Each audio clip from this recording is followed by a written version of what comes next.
Hello mga guys, tutorial tayo ha. Sundan nyo ako mga guys, mag-tutorial tayo. Dito mga guys, yung dito sa dashboard, dito rin natin makikita kung mag-high low tayo. Pag pindutin natin itong rabbit, ano yan, mabilis yan. Ayan o, nag-rabbit na yan. Pag pindutin natin ulit, pagong yan, mabagal yung pagong.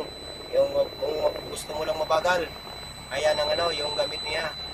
At saka yung sa ano, dito naman, pag pindutin mo to, nagalabas yung ganyan, yung brightness niya. O pwede mo yan yung bawasan yung brightness niya. Pwede mo bawasan o ayan. Yan. Balik mo dito.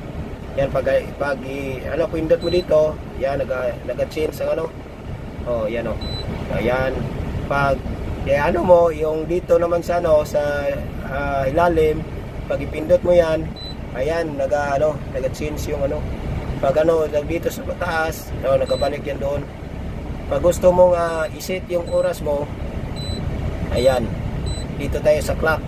Oh, tapos pindutin natin dito sa gilid.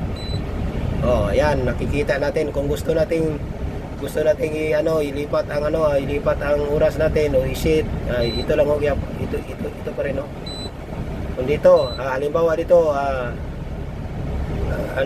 yung alas 7:30 na, tapos dito alas 7:20 pa, dito lang natin dito yan nagtaas, tapos kung magbawas tayo dito rin. Ganyan lang mga buddy.